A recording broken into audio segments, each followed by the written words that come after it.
The next question posed by Abdul Karim from Lahore, Pakistan. If all the Muslims believe in the same Quran and the same Hadith, then why are there four madhabs and why do they differ? This is a very important question and a very sensitive question. The brother posed the question that if the Muslims believe in the same Quran and believe in the same Hadith, then why are there four madhabs and why do they differ? I do agree that as far as the Ahl Sunnah wal Jamaat is concerned, major chunk of the Muslims, all of us believe in the same Quran, we believe in the same Hadith, we believe after the Quran is the Bukhari, the most important, then Sahih Muslim is there, then you follow the Kutub al-Sitta, that Abu Dawud, Tirmidhi, then Ibn Majah, Sunan Nasai. These four are the main collection of the Kutub al-Sitta. And there is unanimous agreement between this, the Quran, and the Kutub al-Sitta. Number one, after the Quran is Bukhari, then Muslim, and then the other four books of Hadith. Regarding a question, that why are there four madhabs and why do they differ? As far as the four popular madhab that we have today, and we follow the four Imams, that is Imam Abu Hanifa, Imam Malik, Imam Shafi, and Imam Ahmad ibn Hanbal. May Allah have mercy on them all. I love all these four Imams, I respect them all, and I really pray for all of them. May Allah subhanahu wa ta'ala grant them mercy, and may Allah put all of them in Jannat al-Firdaus al-A'la. Let me correct you first that these four madahib, they came to explain to the Muslim Ummah Islam in detail. Let me tell you that they don't differ always. They differ rarely. More than 90 to 95%, all the four madhab are the same. They may differ in some issues, maybe minor issues. As far as the major issues are concerned, about Salah, we have to pray 5 times, regarding Zakat, regarding Hajj, all these four madhab, they are same. In the minute aspects of Salah or if Hajj, they may differ here and there, but they are minute differences. It's not a major difference at all. It is not worth fighting over it. So let me tell you that 90 to 95% of all these four madhab are the same exactly. They may differ in small issues and very few. All these four Imams, they said that if you find any of my fatwa, any of my verdict, which goes against Allah and His Rasul, which goes against Quran and Sahih Hadith, then you throw my fatwa on the wall. So all these four Imams, they were great scholars, and they came to explain the deen to us. Regarding why do they differ if we follow the same Quran and the same Hadith, is a very important question, and this question troubled me for many years. Alhamdulillah, Allah has blessed me that I have met many scholars from all these four madhab, and I interacted with many of them, many hours, and I spent time with them, and I posed the same question, why do they differ? And the reply they gave was there, some less satisfying, some more satisfying, but there's no convincing replies for the masses.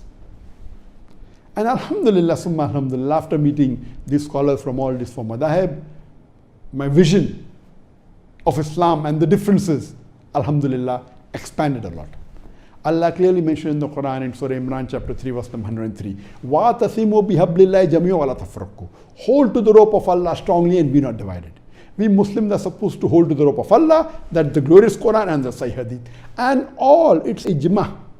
All the Ahl Sunnah wal Jamaat, the Muslims, we believe in the Quran and the Sahih Hadith. Then why are the differences? To explain to a common man, I will give you some examples, and I always believe in explaining people by giving examples which they understand. I would like to ask a simple question to the people who know English. What is the spelling of the word color? Can you guess? Give the reply. You can give the reply on the WhatsApp, you can give the reply on the Facebook, you can give the reply on the YouTube. What is the spelling of color? I'm not getting any reply. What is the spelling of color?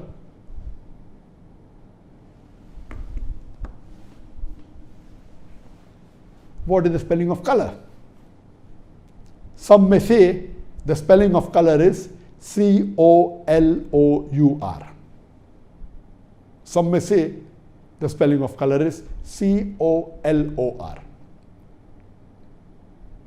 Which is correct? A person who is well versed with English will tell you that the first spelling is the spelling of British English. C-O-L-O-U-R is the British spelling for the word color. C-O-L-O-R is the American spelling for the word color. I am asking the question, which is correct? C-O-L-O-U-R or C-O-L-O-R? And again, you'll have difference of opinion. Some will say C-O-L-O-U-R is correct if he's a British. Some will say C-O-L-O-R if he's an American. Some will say both are correct. But even if they differ, you never find them fighting over this issue. They may differ. A Britisher will say C-O-L-O-U-R is correct. I'm an Indian. We were ruled by the Britishers, and quite a large portion of the world was ruled by the Britishers. So all those who were ruled by the Britishers and we were British colonies, we will follow British English and we'll say the spelling of color is C-O-L-O-U-R. The American will say C-O-L-O-R. We agree to both. A Britisher would prefer C-O-L-O-U-R, but if someone says C-O-L-O-R, fine. We agree to differ. Same with the American, he will say C-O-L-O-R, but he agrees. He believes that is better, but he agrees with C-O-L-O-U-R also. Similarly, this is just an example I've given you. How do you pronounce O-F-T-E-N? How do you pronounce O-F-T-E-N? Some will say often, some will say often. Previously it was often, then it became often. Now new people are saying no, often is correct. T is not silent, it should be pronounced. Some say T is silent, and then there's a big debate for that. But we realize that both are correct in their own ways. Similarly, these schools of thought, four that we have, actually there were many tens and hundreds of imams and scholars. These four, Imam Abu Hanifa, Imam Malik, Imam Shafi, Imam Ahmad ibn Hanbal, may Allah have mercy on them all. May Allah grant them Jannat al-Firdaus to all. They were more popular, or maybe their students made them popular. There were many other imams, many other sheikhs, many other scholars. But these four, their teachings became more popular. Maybe the students made it more popular. And that's how we have these four major madhabs. But all these four great scholars and four aimmas, they never came to bring a division in the Muslim Ummah. They explained their point of view. Because if it is very clear cut in the Quran, there is no problem at all. If it's clear cut in the Hadith, the difference comes when there is a difference of opinion. Now, why is there a difference of opinion? I will discuss that. Previously, I used to think, okay, fine, maybe the difference is in the Hadith. Some people say Sahih Hadith, some people Zaif Hadith. That is the difference. That is not the real answer. That may be in some cases.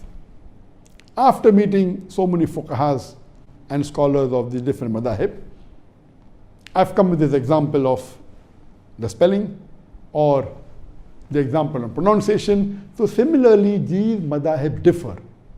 What is the major reason? According to my study, there is usul fiqh, that in areas where it is not very clear cut, Quran says alcohol is haram, there is no fiqh in it. Allah says haram, it's haram. So no one will differ allowed or not allowed. So that's common. Where there is difference in understanding the Quran or the Hadith, etc., then the fiqh starts. So as far as usul fiqh is concerned, there are different criteria for giving your ruling on fiqh. Some may have 5 criteria, some may have 6, some may have 7, some may have 9, some may have even 10. I will not discuss in detail, time does not permit and difficult for common man to understand. I'll just give you a few examples for better understanding. Number one difference is difference in the criteria. As far as the first 2 criteria are concerned, it is the same. Number one criteria in all madahib, all schools of thought, it is Quran. Number one, there is no difference in it. Number 2 is the mutawatir hadith. All the schools of thought believe that number 2 criteria for fiqh is the mutawatir hadith. What is the mutawatir hadith? There are various different classifications of hadith, One of the classifications is depending upon the narrators, the chain of narrators. Mutawatir hadith means a hadith in which there are various chains of narrators in every generation. That means that hadith has been narrated by many sahabas who heard the Prophet say that. Then the next generation, Tabain, there were many Tabains who repeated that hadith. Then the Tabain, many Tabain repeated the hadith. So in every generation there are many narrators. So in one of the classification of hadith, it is based on narrators. It is maybe a Gharib hadith, a single chain of hadith. Then there's Ahad hadith. One narrator is there at any one stage, only one narrator. For example, the very famous hadith, the first hadith of Sahih Bukhari, Umar radiallahu anhu, he said, that the Prophet said, Innamal amal binniyah. Your actions are based on your intention. All you find this hadith in Bukhari, in Muslim, in various books of hadith, but there's only one Sahaba who narrated it. So if any of the stages, where the stage of Sahaba or the Tabain or Tabain, any of the stages of narration, if any of the stages have only one narrator comment in all the hadith, it becomes Ahad hadith. So there are various chain of narrators, but all the narrators end to Umar radiallahu anh, and then Umar radiallahu anh narrated what the Prophet said. So it becomes the Ahad hadith. It may be a mashhur hadith, there may be 2 or 3 narrators, and it keeps on various categories. The highest category is mutawatir. That means several narrators at every stage. That means every stage have many narrators. Number is not fixed, there has to be more than 4 or 5. Every stage. Some are 20, some are 30 at every stage. So number 1 is the Quran. Number 2 is the mutawatir hadith. All the schools of thought agree that the number 2 highest category of evidence after the Quran is the mutawatir hadith. Third category onwards, the third criteria of evidence differs in different schools of thought. Some have 5 criteria, some have 6, some have 7, some have 10 criteria. In some schools of thought, the third criteria, highest criteria of evidence is even Ahad hadith. As long as it's a Sahih hadith, even Ahad, no problem. It can be a mashhur hadith, it is the third highest. In some school of thought, no. The third after the mutawatir hadith is the urf, is the custom. That if the people of Medina did this act, it is the custom, it is the third highest, higher than even a Sahih hadith, which is the Ahad hadith. Some will say no, it is qiyas, analogy. So different schools of thought have different criteria in order. First 2 is the same, the third may be a Sahih Ahad hadith, some may say no, urf, the custom, some may say qiyas, analogy. Other group, the fourth becomes Ahad hadith, the fourth becomes custom in some schools of thought. So from the third onward, it differs. So based on this difference, some may prefer custom as a higher. So if it is not there in the Quran, if it is not there mutawatir hadith, it is in Ahad hadith. So this school of thought is Ahad hadith. The other says it is in Ahad hadith, but it is not there in the urf. So I will not believe, I will give urf more importance, custom more importance. So the differences arise in what you give more importance to. Do you give importance more to urf, the custom? Do you give more importance to qiyas, analogy? Or do you give more importance to Ahad hadith? From third level, it keeps on differing in different schools of thought. So because of that, what you give more importance to differs. That's how the ruling differs. But all these rulings are minor. What we have to understand, that we have to respect the ruling of all the 4 schools of thought. Because all the 4 schools of thought are based on Quran, they are based on hadith, but the level of importance may differ. Some schools of thought say, they may have a criteria. If you're talking about salah, it should be a mutawatir hadith. Because salah, the Prophet prayed in public, almost all the sahabas saw him. So if you give about salah, Ahad hadith, though it is sahih, I will not follow. If it is salah, it has to be evidence for mutawatir hadith, otherwise I will not follow. That is their thinking. You may agree, you may not agree. You may say no, it's Ahad hadith, one Sahaba reported it, it is sufficient for me. It's a Sahih hadith, fulfills the criteria of Sahih, it is sufficient for me. Other school of thought say no, if it's other matter, I will believe in Ahad hadith. But salah, such an important thing, Prophet prayed every day, 5 times a day, it should be a mutawatir hadith. Difference of opinion. So how do you differ? So the third and the fourth and the fifth level of criteria after the first two differ. This is the reason why the major difference is there in the four schools of thought. It may be difficult for people to understand. Number two, the difference may also be that you may differ that whether it's a Sahih Hadith or not. Some may say it's a Hasan Hadith. Hasan Hadith is the lowest level of Sahih Hadith. Some will say no, it is a Daif Hadith. So Daif Hadith is not a Hujjah, is not an evidence for saying something is fard or something is haram. It may have other values. So the Muhaddithin may differ, and when they differ in minute. Some may say Hasan, some may say Zaif. Hasan is the lowest category of Sahih. Classifying Hadith on the basis of whether it is Sahih, Zaif or Mawzu is another classification. Sahih Hadith itself, there are 10 types of Sahih Hadith. Then comes Zaif, then comes Mawdu. Time will not permit to go into details. So the second type of difference of opinion in fiqh, besides the criteria, is whether the Hadith is Sahih or Zaif. Few. Third, may be difference in understanding the Hadith. For example, the Hadith of the Prophet ﷺ, that after ruku, the Prophet stood and he kept his hands where they were. So some schools of thought, I'm not mentioning the names purposely, some schools of thought say the Prophet kept his hand on his chest. Before he went to ruku, the hands were on the chest. So after ruku, when they get up, they keep the hand on the chest. The other Aimma say no. Before starting the salah, where were the hands? The hands were at the side. So when they get up from ruku, they keep the hands on the sides. So here you understand that the difference is because understanding the hadith. All of them agree that the hadith is sahih, but one fuqaha agrees this hadith refers to where were the hands before going to ruku. The other fuqahas agree that it was before starting salah. So difference in interpreting the hadith. So one is because of criteria, which is the major difference. Number two is that difference in whether it's a sahih or zaif. Number three, in understanding the hadith. Similarly, there can be a difference in understanding the Quranic verse also. For example, the verse of the Quran says that when a woman touches, your wudu breaks. So one fuqaha agrees that physical touch breaks the wudu. The Arabic word is masa, coming from the word lamasa. Lamasa has got two meanings in Arabic. One means a sexual touch, one means a physical touch. So one fuqaha takes it as a physical touch and says physical touch breaks the wudu. The other fuqaha says no, it means sexual touch, so physical touch does not break a wudu. So the differences are there in understanding the meaning of the verse of the Quran. So because of these differences, whether it be difference in criteria, whether it be difference in whether it's Sahih or Daif Hadith, whether it's a difference in understanding the Hadith, whether the difference in understanding the verse of the Quran, because of this, the differences are there, and these differences are minor.